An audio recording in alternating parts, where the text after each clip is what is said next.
So this is my recording where I'm trying to check for audio. I realize that this is very typical of lectures I've done in the past where I just talk into the camera and hope for the best.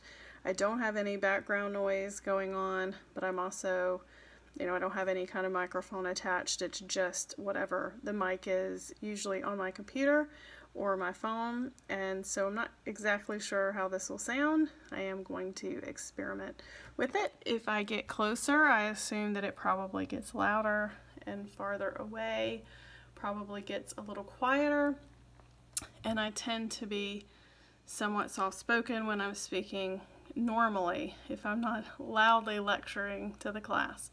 So I'm going to put it back down like I would be uploading something, and we'll see how it goes. So I'm going to talk to you really quickly about res ipsa loquitur. Res ipsa loquitur is a topic that we talk about in my law class. It's under Chapter 7 of torts, and it literally means the thing speaks for itself. And so one example that I would give students for this would be like an airplane exploding in mid-air.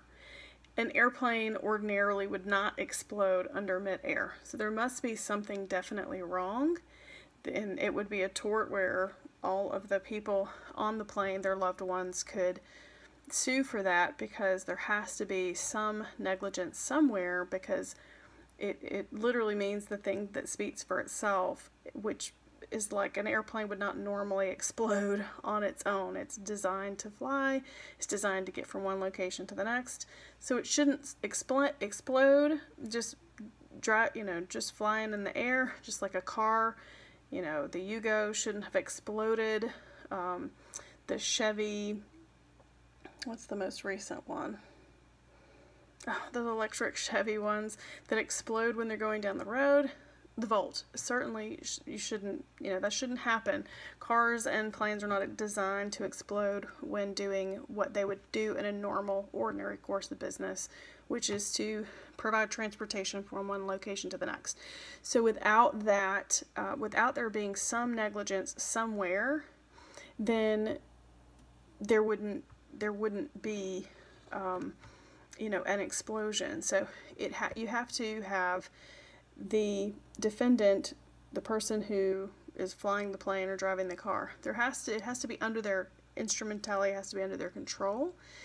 And because a plane is being flown by professional pilots, in the ordinary course of business, we wouldn't expect our Delta flight to blow up from one location to the next. So something has to have gone wrong somewhere, and that is res ipsa loquitur in a nutshell.